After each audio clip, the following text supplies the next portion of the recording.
Personalised AI है तो कमाल की चीज है ना, लेकिन इसके साथ एक चिंता भी जुड़ी है कि यह हमारे डेटा के साथ आखिर कर क्या रहा है। तो सबसे बड़ा सवाल यही है, क्या हम अपने एआई पे सच में भरोसा कर सकते हैं?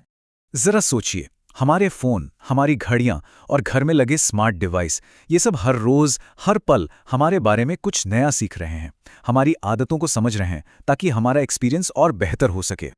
लेकिन सवाल ये उठता है कि हम इसके सारे फायदे कैसे उठाएं, वो भी अपनी प्राइवेसी से कोई समझौता किए बिना। यही वो पहेली है जिसे आज हम सुलझाने की कोशिश करेंगे। तो चलिए इस मुद्दे की तह तक चलते हैं। देखिए, एआई मॉडल्स को ट्रेन करने के दो तरीके हैं। एक पुराना तरीका और दूसरा एक नया तरीका। और यहीं से कहानी शुरू होती है फेडरेटेड लर्निंग की। और इन दोनों तरीकों में एक बहुत बड़ा बुनियादी फर्क है। पुराने तरीके में क्या होता था, सारा का सारा पर्सनल डेटा उठकर एक सेंट्रल सर्वर पर चला जाता था। लेकिन फेडरेटेड लर्निंग में कहानी बिल्कुल उल्टी है। यहां एआई मॉडल खुद चलकर आपके डिवाइस तक आता है। इसका मतलब आपका पर्सनल डेटा आपके डिवाइस से बाहर कदम ही नहीं रखता। अच्छा, अब ये कॉन्सेप्ट सुनने में थोड़ा मुश्किल लग सकता है, तो इसे आसान बनाने के लिए चलिए एक उदाहरण लेते हैं। कल्पना कीजिए कुछ अस्पतालों के एक ग्रुप की। तो होता यह है कि हर अस्पताल अपने मरीजों के प्राइवेट डेटा पर एक एआई को ट्रेन करता है, अपने ही अंदर, लोकली। फिर वो सिर्फ उस ट्रेनिंग से मिली सीख या कह लें लर्निंग्स को आपस में शेयर करते हैं। ध्यान दीजिए, किसी भी मरीज का असल रिकॉर्ड शेयर नहीं होता। नतीजा, सबका डायग्नोस्टिक एआई पहले से कहीं ज्यादा बेहतर हो जाता है और मरीजों की प्राइवेसी भी पूरी तरह सुरक्षित रहती है। सुनने में तो ये बिल्कुल परफेक्ट सॉल्यूशन लगता है ना? लेकिन कहानी में एक ट्विस्ट है। इस बेहतरीन लगने वाले सॉल्यूशन के भी अपने कुछ छिपे हुए खतरे हैं, कुछ अपनी मुश्किलें हैं। तो फेडरेटेड लर्निंग को वाकई में भरोसे के काबिल बनाने के लिए हमें 3 पिलर्स या कहिए 3 स्तंभों को समझना होगा। यही वो 3 चीजें हैं जिन पर भरोसे की पूरी इमारत टिकी है। रिसर्च भी यही कहती है कि एफएल सिस्टम्स को एक भरोसेमंद एआई की सभी जरूरतों को पूरा करना ही होगा। और ये सिर्फ कोई टेक्निकल जरूरत नहीं है, बल्कि एक नैतिक जिम्मेदारी भी है। तो ये 3 स्तंभ कौन से हैं? पहला है मजबूती, यानी कि रोबस्टनेस। दूसरा है निजता या प्राइवेसी, और तीसरा है स्पष्टता, जिसे हम एक्सप्लेनेबिलिटी कहते हैं। चलिए अब एक एक करके इन तीनों को समझते हैं।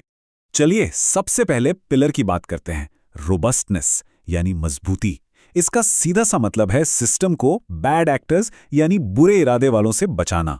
सवाल यह है कि क्या होगा अगर कोई जानबूझकर सिस्टम को धोखा देने की कोशिश करे? और यहीं पर तस्वीर में आता है डेटा पॉइजनिंग का खतरा। इसका मतलब है कि कोई बैड एक्टर या कोई करप्टेड डिवाइस जानबूझकर सिस्टम को खराब करने के लिए गलत लर्निंग्स भेजने लगे। वापस अपने अस्पताल वाले उदाहरण पर चलते हैं। सोचिए, क्या होगा अगर कोई एक फर्जी अस्पताल सबके मिले जुले एआई मॉडल में जहर घोलने की कोशिश करे? तो इसका इलाज क्या है? एक मजबूत, एक रोबस्ट सिस्टम बनाना। एक ऐसा सिस्टम जो अजीब या असामान्य लगने वाली लर्निंग्स को पहचान ले और उन्हें नज़रअंदाज कर दे। ये कुछ वैसा ही है जैसे हम स्टैटिस्टिक्स में आउटलायर्स यानी सबसे अलग दिखने वाले डेटा पॉइंट्स को हटा देते हैं। इससे होता यह है कि जो फाइनल मॉडल बनता है वो सटीक और भरोसेमंद रहता है। चलिए अब आते हैं हमारे दूसरे पिलर पर, प्राइवेसी यानी निजता। मतलब ये पक्का करना कि जो बातें सीक्रेट हैं वो सीक्रेट ही रहें। यहाँ एक बड़ा सवाल खड़ा होता है। ठीक है, हम मान लेते हैं कि सिर्फ लर्निंग्स ही शेयर हो रही हैं, असल डेटा नहीं। लेकिन क्या कोई इतना स्मार्ट हो सकता है कि वो इन लर्निंग्स को ही रिवर्स इंजीनियर करके असल सेंसिटिव डेटा तक पहुंच जाए? क्या इस गुमनाम जानकारी से किसी की पहचान वापस निकाली जा सकती है? इसका भी एक समाधान है, और इस कॉन्सेप्ट का नाम है डिफरेंशियल प्राइवेसी।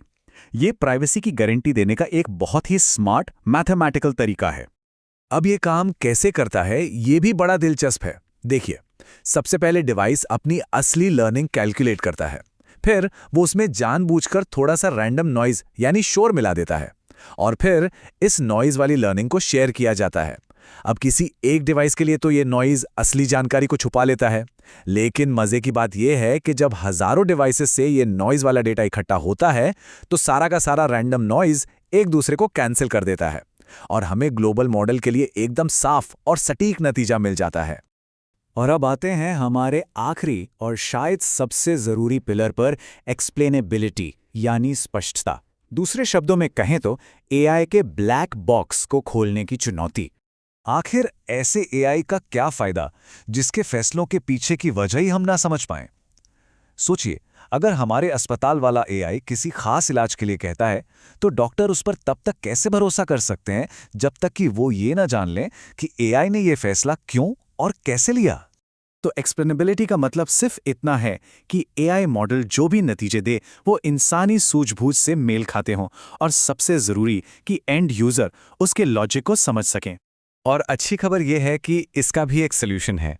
हम एआई को इंसानी समझ और इंट्यूशन की कद्र करना सिखा सकते हैं। कैसे? ट्रेनिंग के दौरान अगर एआई कोई ऐसा लॉजिक देता है जो हमारी समझ से बाहर हो, तो उसे एक तरह की पेनल्टी दी जाती है। जैसे एआई को यह सिखाया जाता है कि अगर मिनिमम टेम्परेचर बढ़ रहा है तो मैक्सिमम टेम्परेचर भी बढ़ना चाहिए। ये एक कॉमन सेंस वाली बात है। तो चलिए एक बार जल्दी से इन तीनों पिलर्स को रिवाइज कर लेते हैं। पहला, रोबस्टनेस यानी मजबूती। इसके लिए हम गलत या अजीब अपडेट्स को पहचानकर इग्नोर करते हैं। दूसरा, प्राइवेसी यानी निजता। इसके लिए हम मैथमेटिकल नॉइज का इस्तेमाल करते हैं ताकि किसी की पर्सनल जानकारी सुरक्षित रहे। और तीसरा, एक्सप्लेनेबिलिटी यानी स्पष्टता। इसके लिए हम मॉडल को तब पेनल्टी देते हैं जब उसका लॉजिक इंसानी समझ के खिलाफ जाता है। तो जैसा कि हमने देखा, एक भरोसेमंद एआई बनाना सिर्फ एक टेक्निकल चैलेंज नहीं है, ये उससे कहीं ज्यादा गहरी बात है।